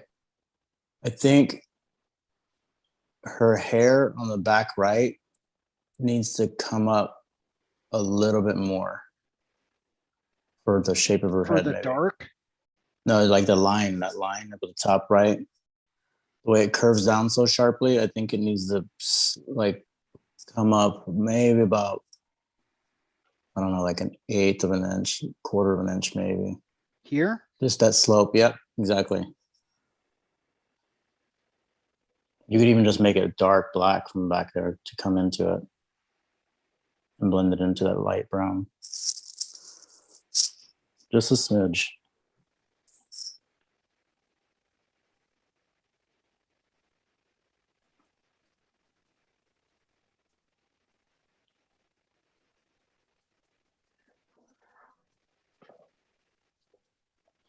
I like that composition that you worked with on this design though, Jason. It looks very it's complementary to itself, and it's really nice. Makes a very sound kind of looking image. Intersecting like angles. that, or even a little bit more. A little bit more. Like up higher like that? Not higher, like a little bit more parallel to the bottom edge.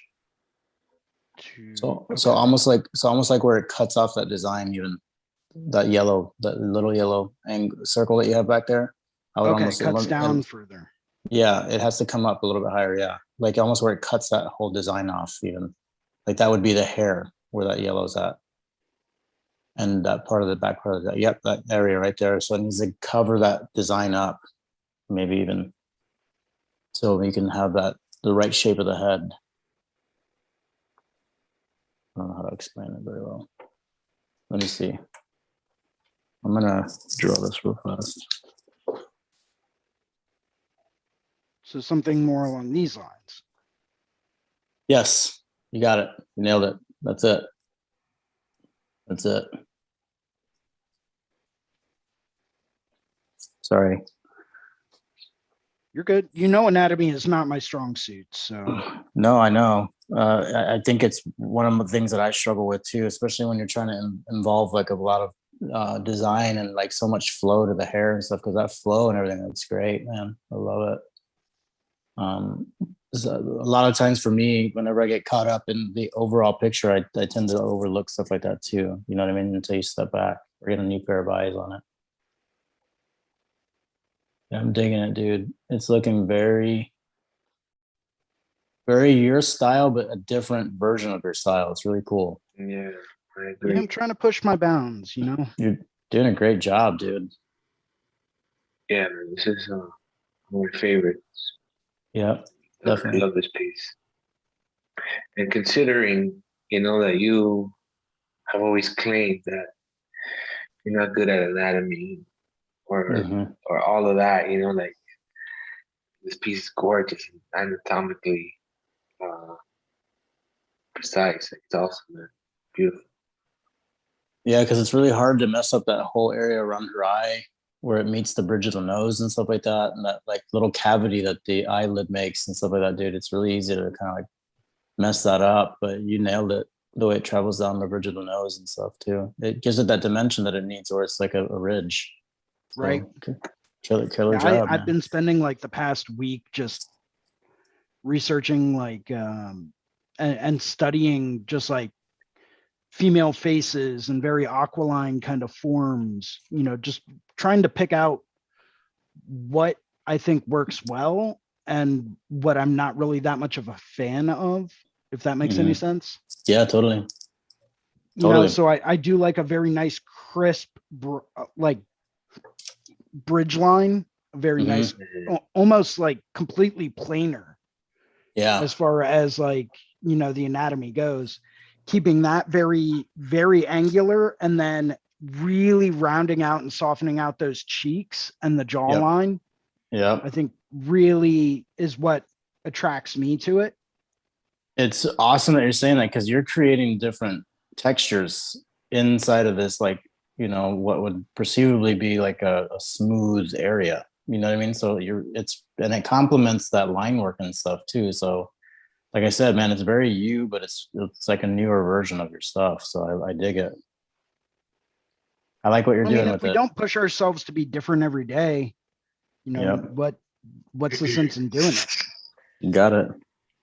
Very balanced, man. I was gonna say, what just an idea that popped into my head. What if the lines? I know this is a painting and not a tattoo, but what if the lines of that mandala that you have, that mandala aura type thing that you have behind there, was in like a dark turquoise instead of black, so it won't compete at all with all the Oh, black on the female. oh, oh. Like some kind of color, right? Instead of black, like it could be a dark color, but color nevertheless, so that it doesn't compete with the lines of Oh. See, the I was actually female. even considering muting that out and doing that in almost like a medium gray. Oh. Yeah, yeah, Oh. yeah, yeah. Yeah, I That's like another it. one. To That's help another one. really bring emphasis to the face and like the bold, hard black lines that I have Yeah. going on inside, all the hair. Oh. So by keeping that a bit more of like a mid-tone, I think that would it would definitely help push that back a little bit further. Mm-hmm. It would help put the right emphasis on the correct syllable. Syllables. Indeed. Yeah, man. Right now I'm playing with color. So I'm just trying to get something figured out as far as that's concerned.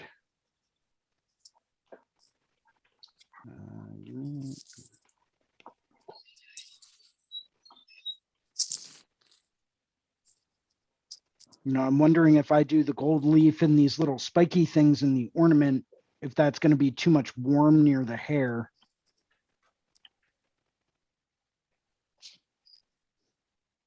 Mm. Or if I should, maybe I should do these in the gold.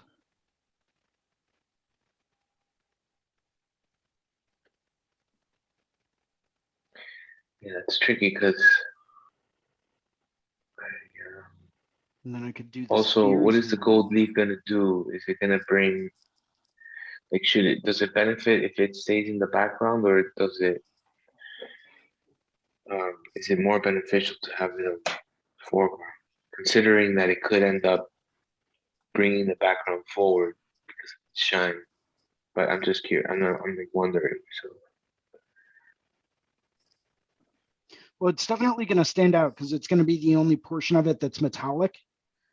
But at the same time, I do want to end up bringing more emphasis to like, her actual face area.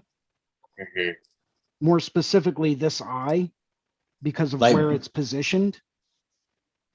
I think you should introduce some light blues in there somehow.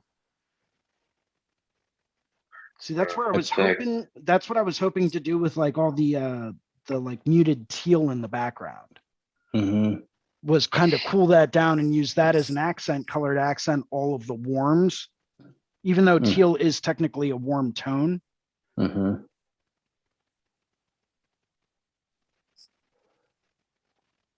You have pinks already. You have flesh tones. I don't know, man. For some reason, grays and light blues keep popping out to me, even in the mandala. That or like a magenta, but you already have that in the face. That'll pull that too much into the face. You know, think like burnt. I don't know if burnt oranges or anything like that would work either. That's too close to brown. Well, burnt oranges are I would probably going to end up going in parts of the hair. That's what I was thinking. I was just going to say that too. Perfect. Man, like I wouldn't use a washed out green. So would a if I washed did a out green light work? blue, Would a actually, washed out green work out close to the face? that's what I was originally thinking. Yeah. Ooh, I like this sky blue. Very, very on the more of There a you go. tint.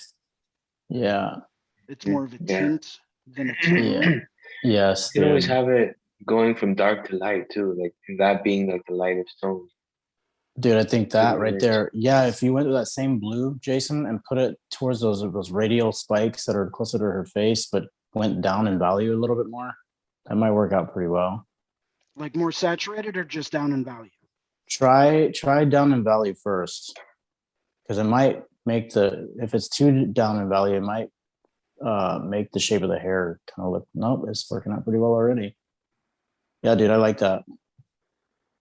I like that right there. Yep.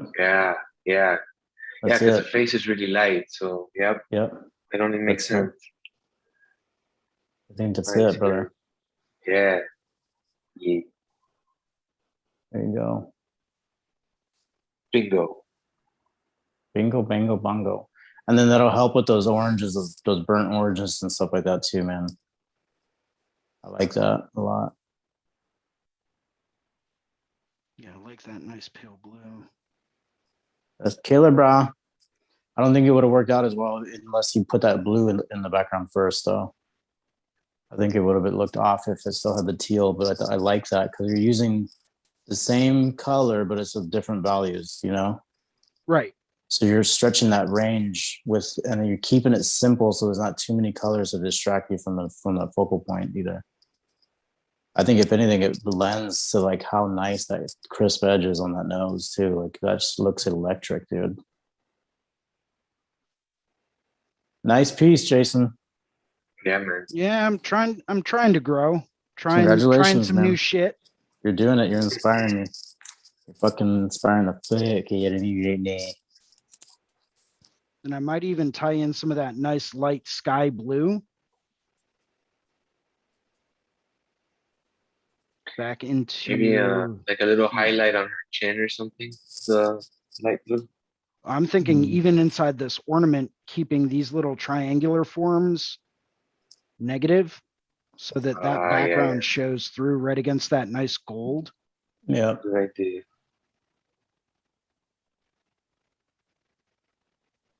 What about a maroon in those little?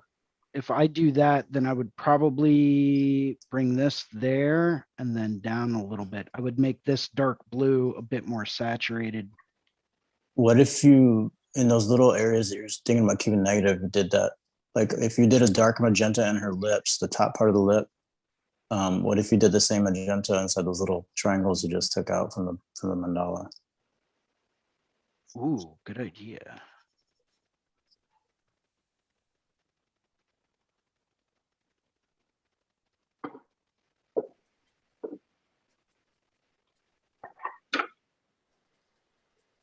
Enough to where you can see the purplish pink in it, you know what I mean? Because then it won't be brown. It'll be that red that we were talking about earlier.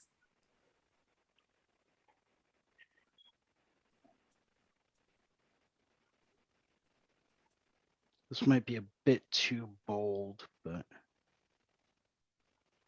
No, dude, that looks fucking awesome already.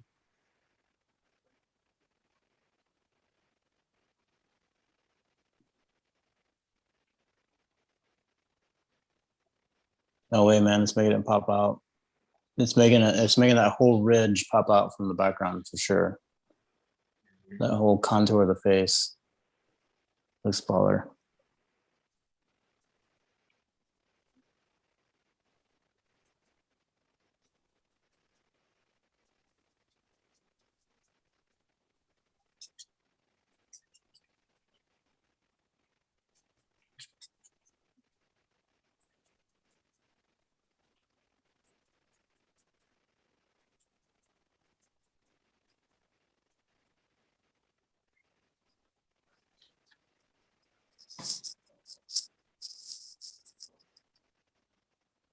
Did you guys do any Halloweeny stuff this weekend? I help with some costumes and stuff. That's been pretty fun. But nothing, I haven't gone trick or treating or anything like that yet, though. I think I might do it though, I'm not sure. Yeah, no. How about you? No, not at all, man. You gonna do anything? No, not at all. But yeah, no, I don't usually do much on Halloween. I know a lot of people, like my neighbor, for example, she fucking loves it, man. It's like her favorite time of the year. Yeah. And it's like that for a lot of people, but it doesn't really do it for me. I don't know. I don't mind it. It's fun. You know. Yeah. I just don't really feel like doing anything. That's all. Yeah. Young Frankenstein. Maybe Halloween parties are cool, though. Halloween parties are cool. They yeah, can be speaking for of sure. which, I've got one starting at 5 tonight. Oh, really? Yeah. Nice, and I got to man. cut my grass before then. So I'm probably going to end up heading out in just a minute. Yeah. Likewise. So you guys are saying tie this maroon into the background, right? Let me see what you got here. Ornament. Let's see what you got. Yeah, I would go a little bit darker though. Like not darker so with the lips, or I'd go more like a a background. I'd go background more like a burnt red.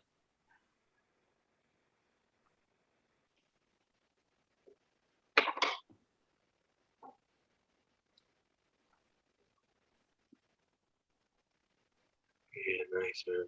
Something like this. I think we lost you on the highlight. There you go. Okay. Yeah, more like that. Correct. All right. I'm liking it. Yeah, it's looking really nice. And I think on the right side of her lip, I think I would actually, would it be from the left or the right? On the top lip, you would want to have just a light brush of that same kind of color to create that like curl where it meets the seam of the other lip down there by the teeth.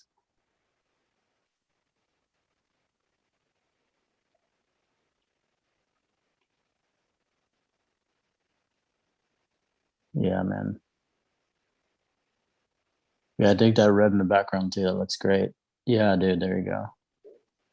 Brushing in there real soft. Perfect. You don't want to do too much on the bottom lip. You want to keep some separation between the two. You definitely want to do the top one just a little bit like more darker. Yeah, a little darker, right? And then if you wanted to, underneath the bottom lip,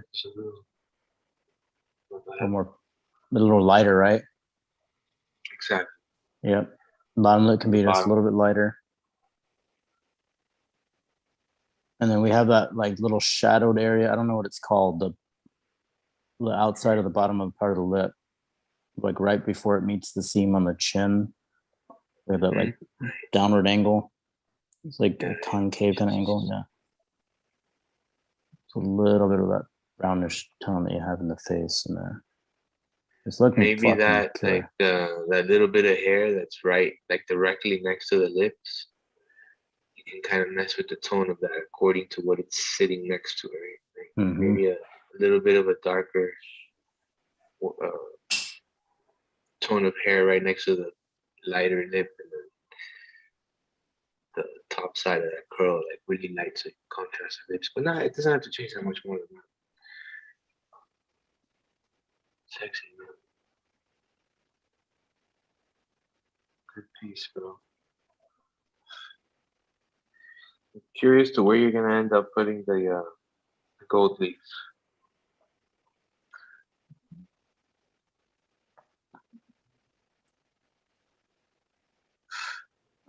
Well, I'm going to do it on paper first, just to give myself a rough color scheme idea. Mm-hmm. Yeah, I'm liking that. That looks great, Jason.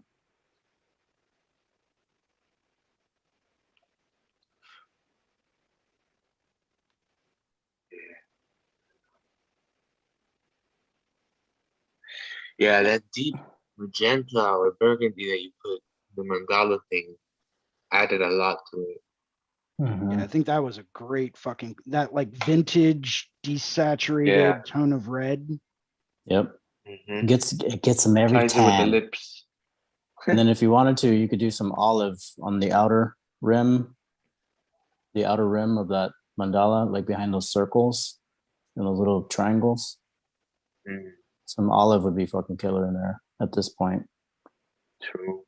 Because it'll transition to the teal background too, right? Mm-hmm. And then it's complementary to that brown.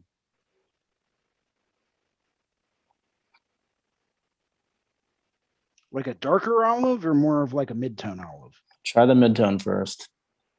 And then if the mid-tone doesn't work, I would go with lighter olive rather than a dark, because you don't want it to be so dark that it looks black. More like a raw pigment olive. There you go. Eternal. Hell yeah. Raw pigment is See, I'm thinking more of like a Mike olive. Chambers 7 Cs. Oh shit. Look at you. I don't even know what you guys are talking about. That shit sounds fucking crazy to me, man. See, and as far as like olive greens go from raw, I've always preferred the swamp, which has a little bit more of a yellowish tone to it. Okay. You don't want to use the yellowish tone in this piece. No. Right. Especially not next to a metallic gold. No. Yeah, I think I would have to go way darker. Let me see. I don't know, man. You think so, dude? I kind of like it. See that dark makes it look black, Darker? and then the mid-tone. And if anything, I'd go a little bit lighter even, dude. Because you have all that black. Did you do the olive oil? Oh, I see. So if I went lighter, you could do That's too the yellow. top part a little darker, and then the bottom part leave it that color. so it might be yellow on the screen. Uh-huh. But this is actually a very cool green tone. It's just very, very light. Crazy. Yeah, that looks way off. I wouldn't do it like that at all. Mm-hmm. Yeah. Oh, you guys can't see my color palette. You guys can't see my color palette. That's why. But if we went, I like the first one, to be honest with you.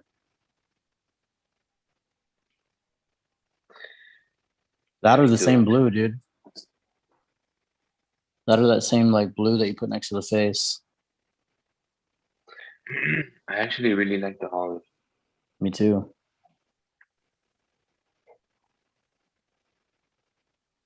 maybe if we brought the olive up a shade, no, because then it's more yellow.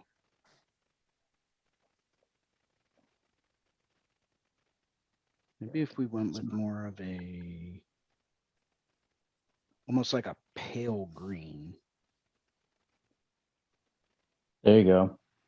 Like where you add more white to it. Yeah. Garbage pale. Yeah, green. that's what I'm saying. Yeah. Like no, not a white. garbage pale green, but that'd be like puke. Yeah, that would be a puke green. Yeah, it's true.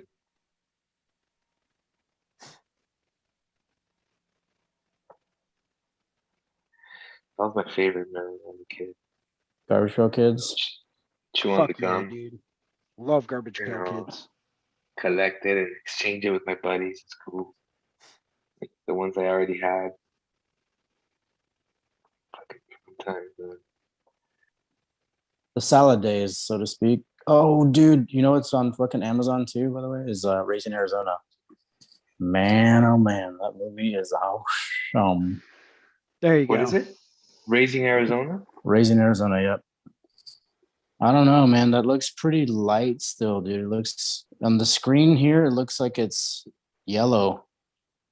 It looks like there's some yellow in it, like a lime green to me. Is that just me? It looks like yeah, like it's a little too light. Like I'm not feeling it. Mm-mm. I think the olive was the way to go. That or try that blue, dude. What about this?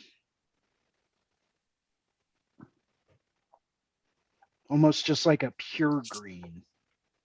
That's even better. You know, more of just like a Viridian. Yep, that's even better, dude. I like that. And against that, that's gonna really set that gold leaf off too, man. It's gonna be like, Just like that. yep. Like that same green, but a little more muted, or no? Like that same tone of green, but a little more muted. I think if it was too muted, it'd be too close to it'd start getting closer to the brown. And then I think if it's too muted at that size, unless the painting's really big, you know what I mean? I think you're going to lose a lot of that line work and stuff then too. It's going to be, yeah, see what I'm saying? Like, that doesn't Like a look that dark- bad though. That doesn't The look that dark bad. hunter green. Yeah, that I looks think pretty that could good. work. Goddamn, Bruno. Oh, There yeah. you go. I like that one. There you go, man. There you go. There it is.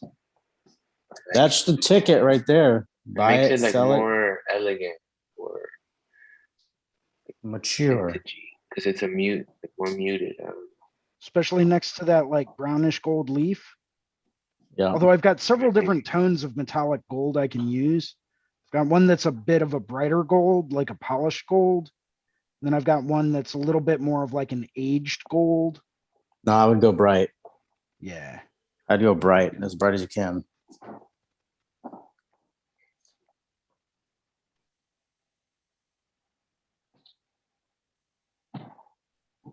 And then I was actually thinking for the eye, maybe even setting that off and doing a little bit of the that like gold tone in the eye. Yeah.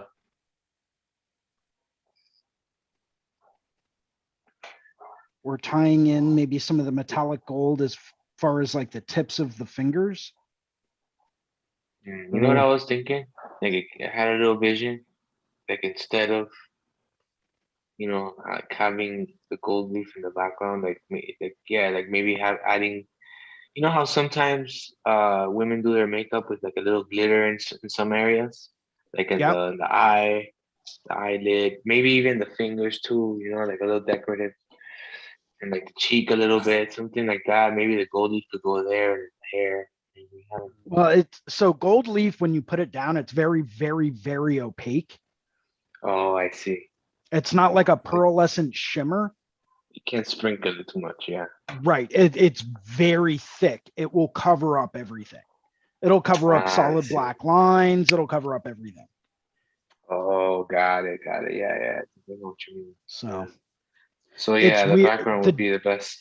It's absolutely amazing me right now, by the way. Maybe it's under my video settings. I don't know.